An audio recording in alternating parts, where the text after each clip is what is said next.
Welcome back. This is the VWIDTalk podcast. We're your hosts, Wes and Jan. And if you haven't checked out the VWIDTalk forums, please remember to do that. We got a lot of great feedback and value out of those forums over the years here. Today, we are pretty happy to be talking with Gleb from United Chargers, who, as you can see in the background, makes the Grizzl-E, the venerable Grizzl-E Charger. Jan, would you like to introduce Gleb? Absolutely.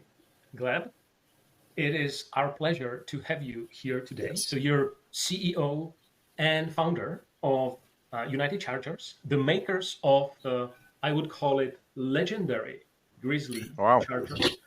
Thank you. The reason why I'm saying legendary is that it has been working in my garage flawlessly for 3 years. Yeah. And it's a very important equipment. I'm using it almost every day because I'm charging my electric vehicle when I come home. So thank you for building these great devices, and thank you for being here. It's great to be here. Thank you very much, guys. Thank you. Yeah. It is our pleasure. So the first topic that we wanted to discuss is, how did you get, Gleb, into the, well, is it charger business or is it EVSE business, or is it both? Because some people talk about these two acronyms or these two designations for these devices interchangeably. So some people call it charger, that's the thing that is on the wall in your garage. And some people call it EVSEs, like EV supply, or as you say, Gleb, safety equipment. So can you bust these acronyms for us and then go into how you started and what led you to this phase, please? Yeah, absolutely. Absolutely. Thank you very much, guys, for the warm introduction. I really appreciate your comment about our products, my products. It's like a baby to me, so it does warm my heart, really. It's like when you say, like, oh, your daughter did great in university. That's kind of what I felt right now. So thank you. Good. And yeah, so EVSE, of course. So level 2 charger is not actually a charger; it's a safety box.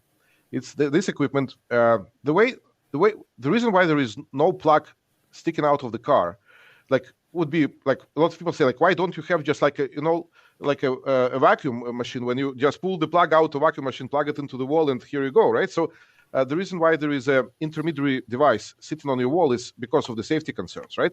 So all bad things that can happen, this box preventing from happening. So that's why when you buy a non-UL certified EVSE product, you making a very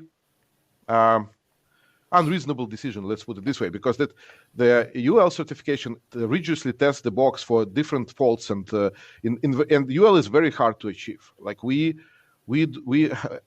have 3 products, new products right now in UL certification, and we constantly have new products in UL certification. And we run our lineup is the largest in the industry, I would say, but we'll talk about it later. And we're going to extend it even more because we want to cover all the cases of EV charging with different devices, which will make sense, hopefully. And when you buy a non-UL certified charger, then you just there's no point to do it at all, like completely, because you are not sure that it will prevent bad things from happening because nobody tested it as a lab. And basically, if it happens, you will lose insurance as well, right? So nobody will pay you your insurance for your home if it burns down, and because you used non-UL certified product, right? So don't do it.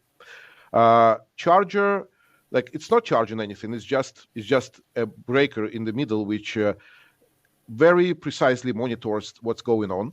And if something doesn't go right, it disconnects the connection. Now, very important information, very important. Safety in Europe and in Canada, United States are different. The way the EV charger EVC is made for Europe and for Canada, United States, is different, as well as different for China and for other different countries. In Europe, people drive with the cables in their car. So they basically plug the cable into the charger and into their car, and they charge the vehicle like this. Because, vandalism, and they cut the cables in Europe more often. Well, we cut here as well. And we'll have to deal with it somehow going forward. But it's not that much vandalism in the United States, Canada, than it's in Europe, due to various reasons. So there is a special device inside the charger, European charger, which monitors the output line. If the output line breaks, it will disconnect. In Canada, United States, there is no such device. We assume that the line going from the charger to the vehicle cannot be interrupted. So we do not check the leakage and possible short on that line at all. So when people selling extenders, that is a very, very bad idea. So I highly recommend, like, if you want to use an extender, think twice. If this extender will short, the charger will short, and there is no protection, and it can kill and make damage. So it makes arcing, right? Which leads to almost immediate fire. So yes, and charger will not shut down. It will continue supplying power because it doesn't. North American chargers don't monitor the outbound line, because we don't assume that there will be anything in between the charger and the vehicle, EVSE and the vehicle. We assume that EVSE will plug directly into the vehicle, and there will be nothing in the middle, right? So all it'll those still detect a ground fault, though. It'll detect a short. No, detect nothing, right? So they sell on Amazon and everywhere those 25 feet line extenders. That's really against UL, against the code, and dangerous to you. So if you have a problem and the cord is not enough to reach to your car, you just place your charger closer to that location. If you need to put it on a bollard, put it on a bollard. Our chargers are aluminum enclosure. You can beat them. You can do whatever you want with them. They will sustain any elements, any damage, anything. So it's very safe to put them outside, as well as the plastic chargers. They will as well. They're pretty good for outside as well. So doesn't matter what brand you buy. And if you have a problem with the reach in the car, don't use extenders, please. That's not safe. Okay. So Gleb, how did you get into this? I mean, this is not something that every person would say, I want to build a charger.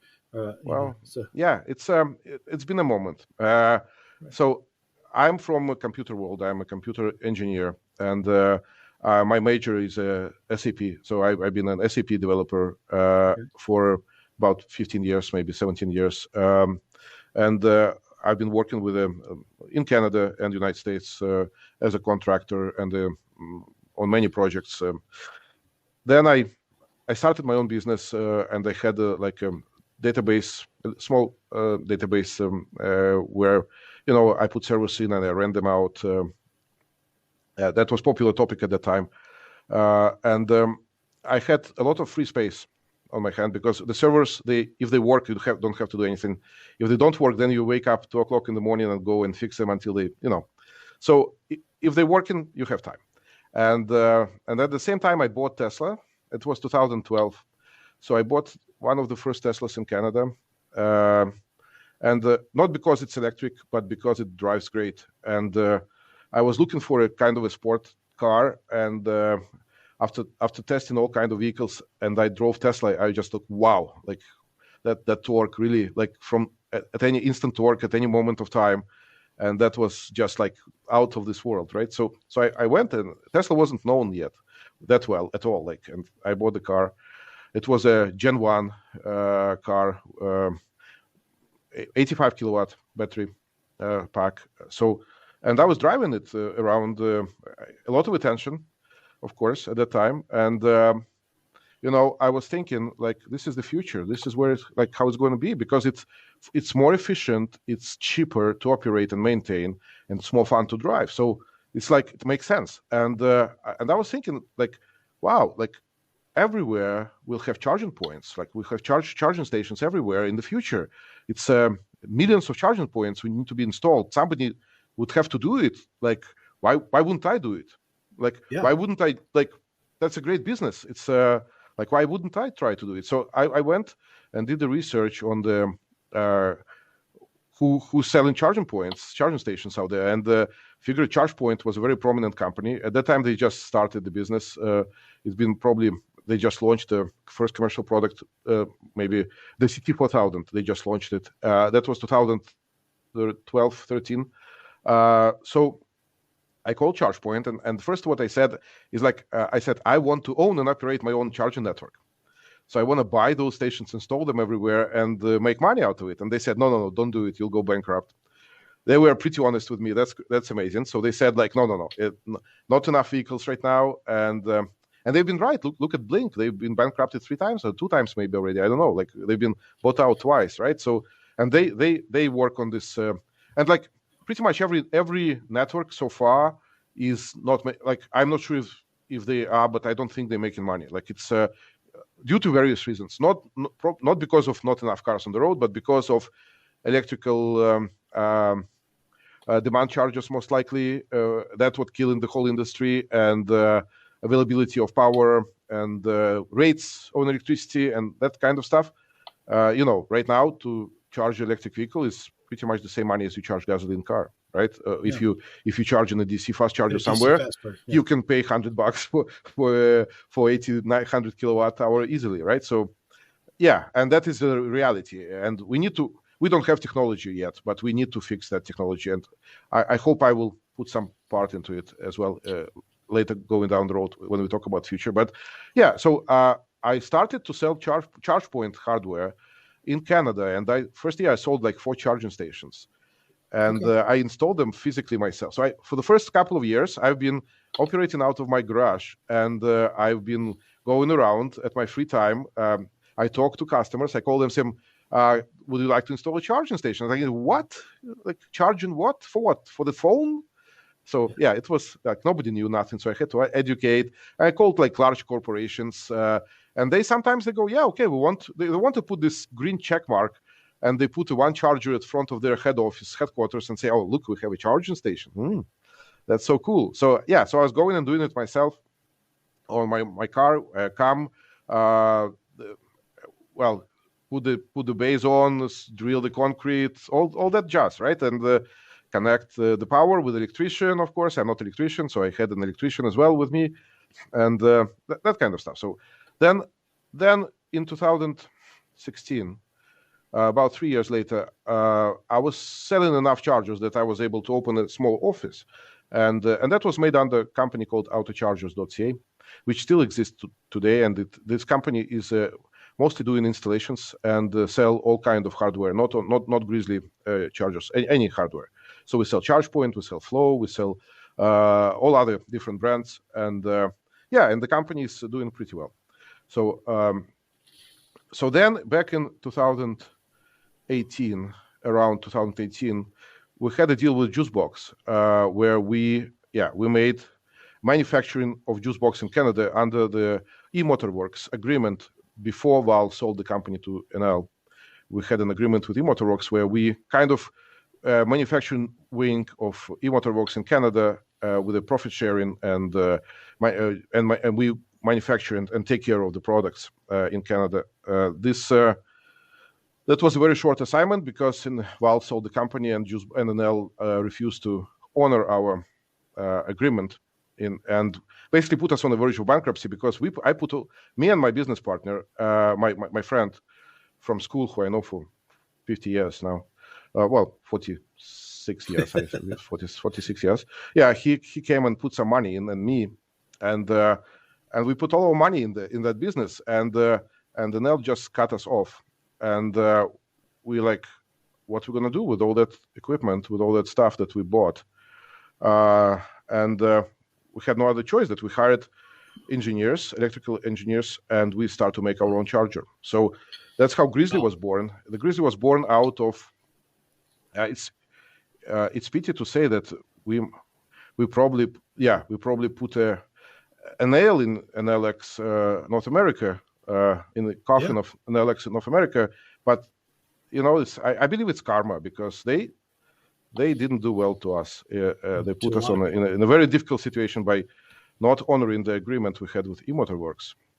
Right. So we built. You didn't design these PCBs yourself. You hired board engineers. Of course, yeah. They were about to sue us, but then they decided not to. Yeah, they sent all the papers to sue us when we all went on the market, claiming that we steal something from them. We steal nothing from them. We built everything from scratch, and our products are way better than NLX products. I can say it openly and clearly, and the reality shows it perfectly. So, anyways, all right. So, and then, we started to make Grizzl-E Classic back in 2019, 2020. We already got recognized for the product. Currently, Grizzl-E products, I'm saying it with large honor and respect, that is being selected as the best chargers in North America by many, many different bodies. New York Times Wirecutter puts us the number one Consumer Reports, like any rating you choose, we are there, right? So with different products, sometimes it's all political too, from here and there. It depends on who sponsors who, but monsters like Forbes, New York Times, you cannot influence them. They make a very clear and knowledgeable decisions on selecting the products, and they have selected us for the 3 year in a row, and that means something, right? Yeah. So, well, and I've been recommending Grizzl-E to a lot of people. When I bought my charger, you didn't have your smart charger yet, and I really wanted a smart charger, and I've been happy with the one I've got. I got a wall box, but now that I've had it, I realize that I don't really need a smart charger, because I don't get time of use rates, and other people have said, look, the Grizzlies are really well built. They have these nice aluminum enclosures. I know plastic is fine, but aluminum, it makes you feel nice, and when you're holding it. And I said, these are great, and they're less expensive, and they're built, right here in North America by a small. I guess we can still call you a small business. You're not that small, but you're medium sized. That's okay. You can call us anyhow you want. It doesn't matter. So, but I've been recommending it to the folks that are getting chargers. And my friend got a BMW i3, and he got a Grizzly at his place, and I didn't even know he was getting it. And he got the Grizzly without talking to me about it. So a lot of people are really happy with it. And I think one of the things that's nice that you've done with these is everything that you've done conforms to standards. You're one of the only chargers I know that supports OCPP. That's the Open Charge Point protocol that allows it to communicate directly with. I can set it up to communicate with my Home Assistant server, which I built, or it could communicate theoretically directly with the utility companies. And you're the only company that I know of that allows you to enter the address of the OCPP server directly into the device. Yeah. So let's put some clearance here about what the charger can do. The charger is a book. It's open book. You can write there whatever you want, but you need to write it. It's open. So basically, we have it can do whatever you make it do. If you write a program which will connect to the charger and do something, it will do it, right? So, and it's open to be connected. That's very important, right? So currently we had an integration done with Epic Charging and ChargeLab, and we have our own Grizzly Connect software as well, which is fully OCPP. We are integrating with a couple of other companies right now, and by the end of the year, we're probably going to be integrated with like a dozen of companies. Then anybody, pretty much, you can download a free OCPP server, install it on your computer, on your server, connect your charger to that server, and play with it, whatever you want. It's and then you can start selling your hardware and software, I believe. And we have a lot of small startups which are using our hardware right now. It's official now, so I can say that Juicer, a company called Juicer, is coming to the market with a rebrand of our charger, and they're really strong, right? Big guys, Yeah. So it's and we wish them the most success with their software, and basically there is 100 companies in Europe which making software, and a dozen of manufacturers of chargers making hardware, and that is how it's supposed to be. Like you need to make hardware or software. If you make both, well, you can be Apple, but it's hard, right? And everybody tries to be Apple here. It's weird, right? So in North America. I wanted to ask you, though, about the challenges. A lot of people that get time of use benefits, rebates from their utility, the utility would tell them, look, you need to buy a charge point or you need to buy a juice box. And now, of course, a juice box, since NLX just kind of spectacularly pulled out of the United States market in really a very poor fashion. Have you had challenges being an approved vendor? Like why does my utility not give me a rebate if I buy a Grizzly charger? Yeah. So we've been working. Business is hard. Let me tell you, it's hard. We've been working really hard for the last 2 years on getting that OCPP hard software firmware working perfectly. Mm-hmm. So now we achieved that state, and we're now starting to integrate. So next week I'm talking to V Energy. That's the company who is doing all the integrations, and I know VP of business development there for a long time. So it's my old friend, and she's she's going to help us integrate into all the different energy programs, I hope, with our open charger. So yeah, it's work in progress. We can't. Go ahead. Yeah, we can't build the Rome in one day, but but we're building it. There's a song about that, I think. Yeah. But your classic charger doesn't support this, but your mini supports it. Yeah. So basically, we have, as I said, we have probably the largest line of charging stations I don't know any other manufacturer except probably Chinese ones who would make that many different products in level 2. Yeah. And the reason is we want to segment the market and have a better solution for each market segment. Now, why we aluminum closure is 5 times more expensive than plastic. You need to understand it, right? Yeah. And we still managing to beat on price all the plastic enclosures on the market, manufactured here in North America. So it's not easy. I'm telling you, it's not easy. It's not traditional because we just work. I just work 24 hours a day. I work. That's all. We don't a lot of people, young people here, and I don't want to blame all. There is a lot of brilliant people, young people out there, but many are just trying to be a mediator. It's order here, make them work, make this, put together, sell, right? And that doesn't work because then you split your margin across the board with many different companies, and then you have nothing left at the end, right? So what's the point? We're trying to do everything ourselves. And if I may chime in again on the enclosure, I was really impressed when I took it down because this is of course serviceable. There are some switches to, It's a solid piece. So I measured the wall. It is 7 millimeters. The wall thickness is 7 millimeters. So if there is something happening inside, it will stay inside. I really love it. I'm kind of confident. So do not shoot your Grizzly charger. Yeah, well, we constantly improving the hardware. We learning on we're making mistakes, of course. It's not in human nature to make mistakes. So earlier models of Grizzly, if you own a Grizzly which is 3 years, I really urge you to open it up and tighten the connections because over the years. Because of the weather and changes in temperature, they can unscrew. And if they unscrew a little bit, they start to heat up. When they start to heat up, that can lead to fire. So we had a couple of fires in our boxes, but and everybody else does the same. Nobody is immune from that. But if it burns inside the metal box, it stays inside metal box. It doesn't go anywhere, right? So that's additional kind of safety feature. And Gleb, by the way, this problem isn't just a problem of the potentially EVSE device or charger. This is also a problem of many people have sockets like NEMA sockets where they plug in the charger and the connectors can get loose inside of that socket. And usually that is not in that is a big problem. We need to touch on that. Absolutely. Yes. So guys, NEMA sockets are not made for frequent disconnects.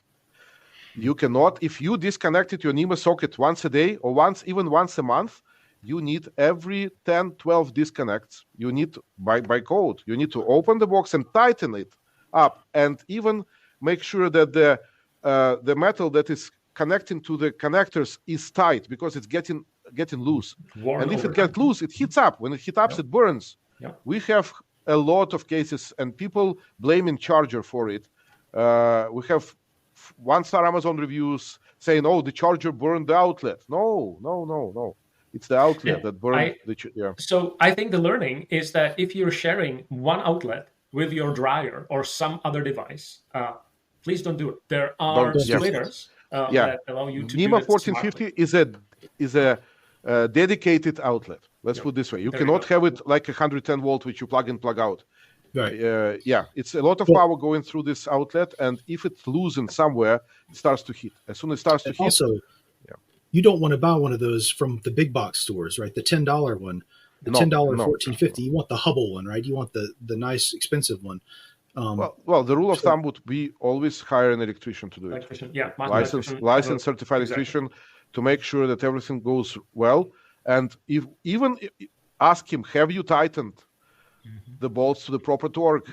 Because proper torque. It's not just like tightening it with what I feel in hand, but there is a given specific torque that this needs to be torqued. So it's not something that we can do as homeowners without enough knowledge by ourselves. So it's well, you can Google it, and you can get a tool which shows the torque, and you can do it still, but do it right. Exactly. And then every couple of years, it's a good practice to open that outlet and make sure the torque is there. And if you feel, now this is the thing, if you have an outlet and you charge in your car, every time, like once a month, touch it with your hand. Touch the outlet once you unplug it and touch it with your hand. So just touch it's not to get electrified, but to feel the temperature. If it's warm, if it's hot, if it's getting hot, you need to tighten the connections. Right. Yeah. Okay.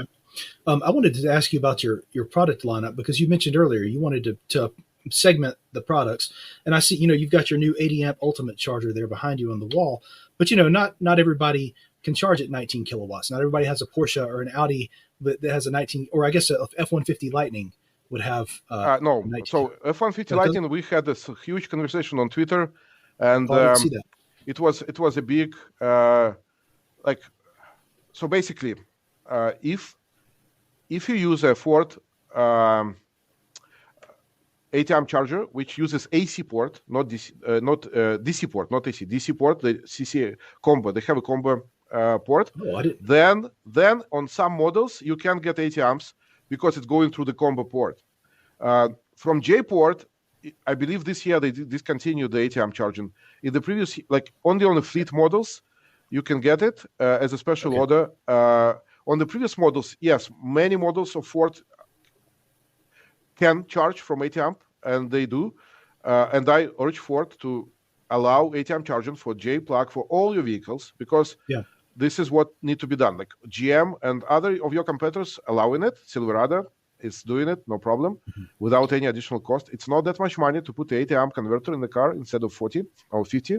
So it's marginal cost difference.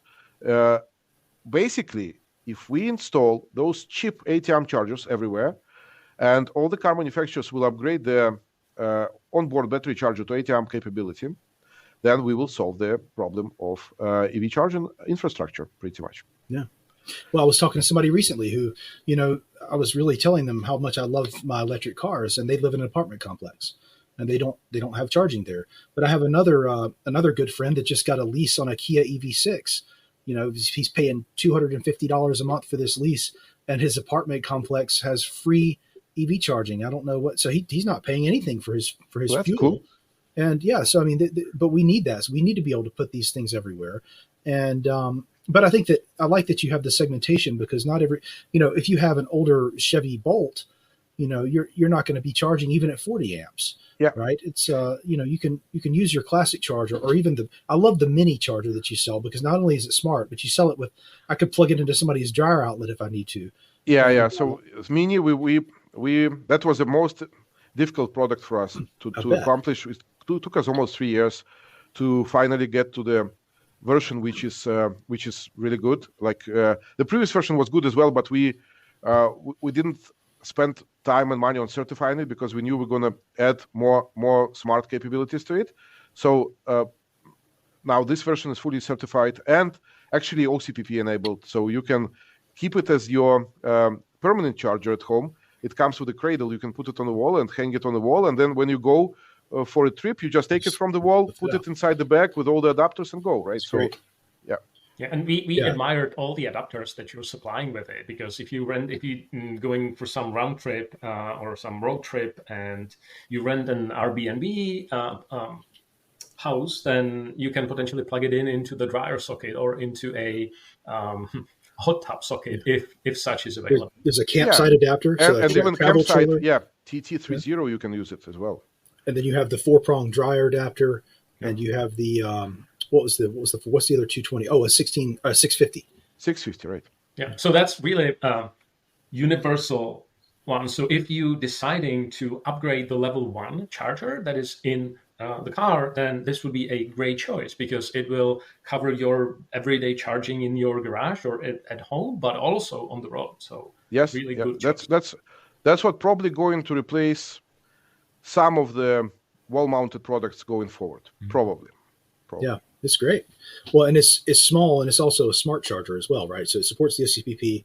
You can use it with your app, and this is newer than your regular smart charger, right? Your regular smart charger is essentially your classic with the ESP board in it. Yes. So the regular smart charger is an older version. And we're going to discontinue it soon. Like we're going to replace it with a newer board. Now it's in UL. So there is a little bit upgrade. We're always upgrading the hardware. So there is a new upgrade coming about New Year times. That's great to hear. And there's actually one thing, and I know we talked about 80 amps and charging at max speed, but I actually down rated my charger. So there are some dip switches that you can set the maximum charge current or power that you want to deliver to your car. And actually my thought was, well, I want to charge A so then I'm not straining the transformer that is here on the street, because why would I charge 11 kilowatts? Like that would be the max that the car can do. And the second thing was that I really want to pump a current that doesn't heat up any component. So it doesn't heat up the socket, as we talked about, or even doesn't heat up the breaker that is dedicated to this EV charger, right? And so then I'm charging this 16 amp, that's roughly 4 kilowatts, and it's perfectly sufficient for what I need. Would the car charge in 2 hours or 4 hours overnight? Well, I really don't mind. Right? So do you think it's you're playing extremely safe. Well, if the charger is UL certified and the installation is done by a certified electrician and the socket is UL certified and everything is UL certified and the breaker and everything, it's supposed to be okay to charge at maximum speeds. There should not be any problem.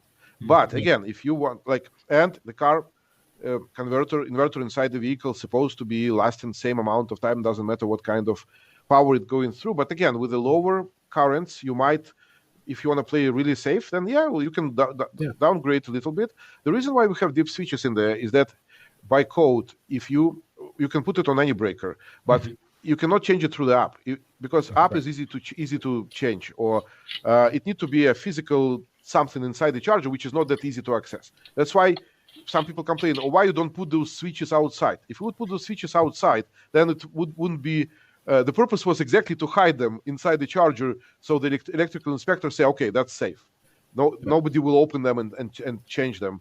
And it's even not like overclocking your processor. I'm just going to turn it up. In Tesla charger, there is a dial which you can dial to different amperage. We didn't do that on purpose to make it look more complicated, so the inspector would not say somebody open up and change it, because you really need to know what you're doing if you want to change the dip switch settings, right? Well, in our case, we set our charger to charge at 12 kilowatts, Jan, because my wife and I both have EVs, and sometimes one of us forgets to charge our car.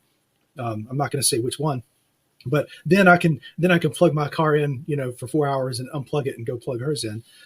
You need to do a charger for that purpose. So and I see you have the dual. Well, and some chargers can do load sharing. Have you designed yours to do that, where you put them on the same? So again, we have an open book, as I said. Whatever you write in there will work. So right now we write in that page which says power sharing, and the update will be available mid-November. So in mid-November we'll have a software update to our Grizzl-E Connect application, which will enable the sharing of one outlet within 2 or 3 units. Oh, that's great. Yeah. Now, because instead of installing a disconnect, we installed a load center. Yeah, we're working on it. And so that's just pretty great. And will that work with all of your smart chargers? Yes. Everything that connects to Grizzl-E Smart application will be able to do it. Which is the Ultimate 48 amp, the Ultimate 80 amp, the Smart, Mini. And the Mini. Yes. Okay. Yes. All right. Cool. Awesome. There's one more thing to add now. I realized, as you mentioned, that you are using one charger to charge 2 cars. And another thing that I really like about Grizzl-E is the length of the cable. It's a 25 feet long cable that really reaches across the garage, regardless on which spot you're parked. So that's super convenient.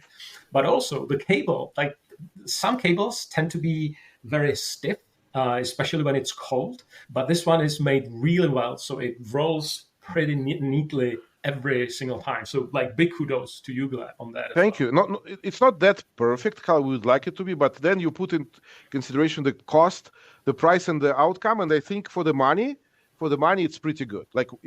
Of course, for example, ChargePoint charger is better because it's made of more costly materials. But then you wait, do you really want to pay extra $50 or $100 for it? Or you need to put consideration, weigh the costs and balance it, right? So we don't make our own charging cables yet, We have plans to do so in Mexico, where we have a facility right now. But currently we're buying cables from the market, right? And we're testing them rigorously with a freeze test and the overheat test and all kind of stuff. And we select the suppliers who has the better flexibility of cable. And that's how it is. But hopefully in some period of time, we'll be able to do it ourselves. Yeah. Awesome. You need to make sure they didn't just take an extension cord and wrap a bunch of tape around it. And, okay, good. Yeah. No, all the cables are UL certified. Now, about the length of the cable, a lot of people asking, like, can we make a 40 feet cable? Can we make a 50 feet cable? Because my car is far away and I can't reach it. So 25 feet is the maximum that UL allows. You cannot have a cable longer than 25 feet. So we have maximum. Currently, we used to have 24 feet cables. It came kind of in with the market, but now, like, all our chargers have 25 feet. Yeah, that's impressive. But that also discourages people from, when it's 25 feet and not 20, it discourages people from plugging an extension into it. Yes, right? Yes. Yeah. And again, so, if you're not reaching your vehicle, move your charger. Don't put extension cord in there. Yeah. Right. So this was a great overview of your portfolio. So for our listeners, if you're in the market for EVSE or a charger, search for Grizzl-E chargers and pick from the entire portfolio. And I think they're priced very reasonably, right? From like, can you just give us a sense of what is the price range? Yeah. So we currently manufacture charging equipment, EVSE in Canada at the cost below what is done in China. Wow. Yeah. That's impressive. Yeah, because we don't have any middle people. We don't have any middleman. We're doing everything ourselves, and we're buying directly from a big suppliers, whatever we cannot do ourselves. As well, the 80% of the value of the product is made in Canada, so it's a fully Canadian-made product. The PCBA and is made in Canada with our partner Mara, and in Canada here, and we're very happy about this fact. So that's why the quality of the product is under full control, and we have we build our own testing equipment, so not like automated testers. So when the conveyor line goes through the final stage of testing, the technician plugs in the vehicle into a box, and the box performs in 3 seconds performs all kinds of scenarios of all the faults and check if the charger reacts to those faults, and like make sure that everything is working before we pack it into the box, right? That's awesome. Yeah, that's awesome. So when I'm looking at the price wise, yeah, price-wise, yeah. Like we're trying to be like a lot of companies, and I understand them. They do sales sometimes. They do like promotions. We don't do it. Our price is a promotion right away. Like we're trying to do the best at the first time, right? You like we squeeze like there is a reason to have a price, like we don't make crazy profits. We make enough money to live and to pay employees and develop new products. And we are not. You're not venture backed. No, we are not. We are not venture by any venture capital. We are bootstrapping the company. We're actually reinvesting all the profits back into the company, me and my business partner. So there is no capital behind us. Nobody is telling us what to do. So we are very free to do whatever we want, and we want to keep it this way. So I love it. We're getting a lot of interest in our company from investors, and we are not taking any money in. We don't need money. So that's the thing. We are perfectly financially strong and fine. Like we are lean to the maximum, so extremely lean. Whatever happens, we'll outsurvive everybody else. I'm telling you, like because we got $0 from government, zero. Like all the companies we're competing with got millions and millions of dollars in direct and indirect subsidies, mostly in direct subsidies. Like, for example, when ChargePoint started the business, they got $50 million from Obama fund when they started this thing, and Blink got $100 million to start the business, right? Like Flo got millions and millions of dollars from Quebec and federal government recently, like $250 million, and then we got nothing, and we don't need anything. We don't want any free money. No, that makes us weak. Right. We want to be strong. The market is in consolidation stage right now, so that means a lot of companies will die off. We just have news that EVBox finished its career, and EV Connect as a software as well today, that they are closing the business. So there will be a lot of market consolidation. A lot of large companies will unfortunately leave the market because they were not able to compete. And we've seen it recently with the NLX Yes. Departure. Yeah, NLX is just the first one. There will be many more. The market will reconcile. And what we need to think of, ROI. That's three letters which need to rule this business. Yes, return on investment. We need to stop the subsidies. We need to have it a business as usual. Because right now I'm selling my charger at one price, and the competitor selling the charger twice higher. But subsidies allow consumer to buy the higher price product, and that is discrimination from my point of view. And then this company is making crazy profits, which they spent on hiring hundreds of people. Come on, EVBox, 720 people. What they have been doing? 700. We have 60 people in the company. 60. Wow, that's impressive. Yeah, 720 people. What you have been doing? Data science. So they're figuring out how to sell the EVBox. 1,400 people. Yeah. ChargePoint had Well, that's really impressive that you're able to build such a diverse lineup of your chargers that are high quality, UL-listed, interoperable, and of course make them here in the United States in Americas. Right, but right now I can get your new 48 amp smart charger for less than $400. I can get your new 80 amp charger that's smart that we were talking about for less than $700, and I can get the 40 amp mini for less than $400, about the same price, and that comes with 4 different adapters that you can use at a campsite or at your mother's house when you have to plug into her dryer outlet, or in a stove outlet in a place in the woods. So it's a lot of great choices. Sorry, go ahead. And even the 40 amp, the classic Grizzl-E that I have, is available as refurbished, right below $300. So that is impressive. As used, we dropped the price to $230 right now. Used. I saw that. Wow. Yeah. That's amazing. Well, and now your new Ultimate chargers can both be ordered with the NACS plug for the Tesla plug. So the new Hyundai and Kias starting late this year. There you go. Oh, there it is. Yeah. Okay. That's awesome. It looks like it's smiling at you too. You're ready for the future. So that's great. I wanted to ask you an animal. Adapters coming with every charger now, except Classic and Smart, because Classic and Smart are older hardware. We just don't have 3.3 volt on the board to have the button working, and without working button, we decided it's a bad idea to launch the product. But again, we are in the process of redoing the older products with the newer boards, which are way better. And then you can just put a 3.3 volt coin cell in there. Just get a coin cell battery. Yeah, absolutely. You need to recertify the board. Then that's the problem, right? No, put it in the handle. Put it in. The exactly. Yeah, or let there be a plug for external power supply. So it has been a great discussion with you, Gleb. We are at the 45-minute mark now. So we have a couple areas that we wanted to touch on, which is talking about the future. Is there anything else, Wes, before we go into the future that you wanted to ask or bring up? Well, I just want to put in consideration the OCPP. Mm-hmm. That is why it's important, why it's really important for the future. As market will reconcile right now, there are a lot of companies will go away. We don't know which companies will go away, but we can predict, or we can imagine. Just imagine. I hope that never happen. I hope the ChargePoint will be solid financially and go forward and sell millions of chargers. Because that's our partner in electrification. We don't have competitors on this market. We have partners. Our goal is, why are we selling low on price? Because we want people to be able to afford it. That's why more people buy it, more electric cars on the road.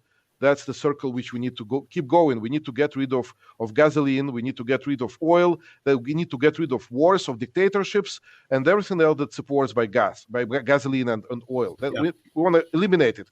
We need to be a new species, living and making the power for ourselves. Because electricity you can make yourself, right? So you'll be more free. You'll be less dependable.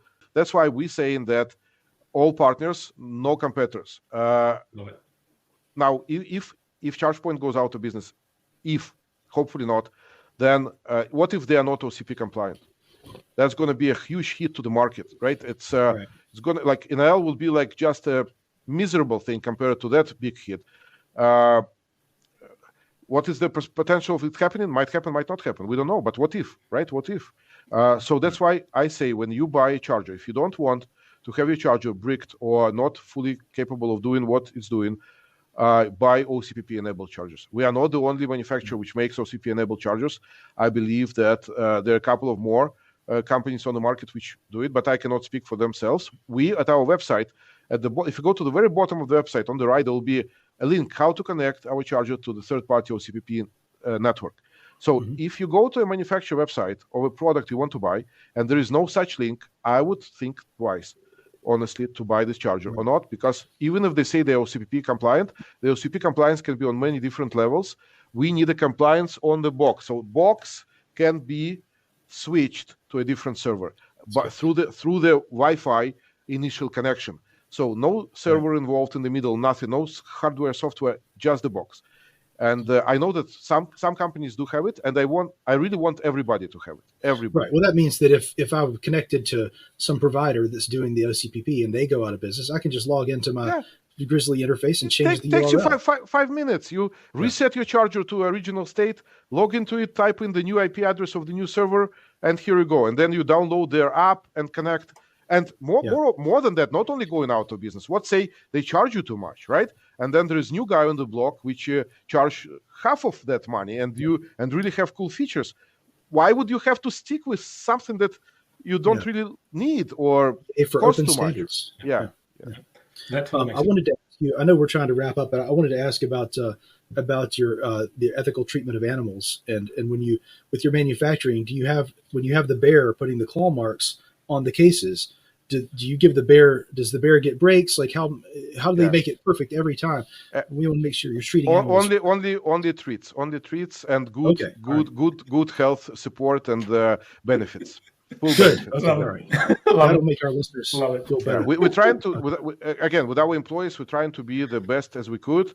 Like they are our family, and we just one organism. So yeah, that's great. That's awesome. So for the future, quickly, if you don't mind, so things will get rough within next year. Market will change. People will start to think about those three magical letters ROI when they buy commercial equipment, because right now those letters are not anywhere close where they need to be. We will be playing, I think, important part on this route. We're working very hard on making those three letters make sense. OCPP is a enabler here of such a transition. New companies will grow in the market. If you are a young professional guy who knows OCPP and knows EV charging, go open your company. Go start making software. Use our products. You will win. The market is huge. Potential is huge. We have just 5, 6, 8 companies out there. There is 100 companies in Europe competing and all making good money. It's about time. I urge you, do it now.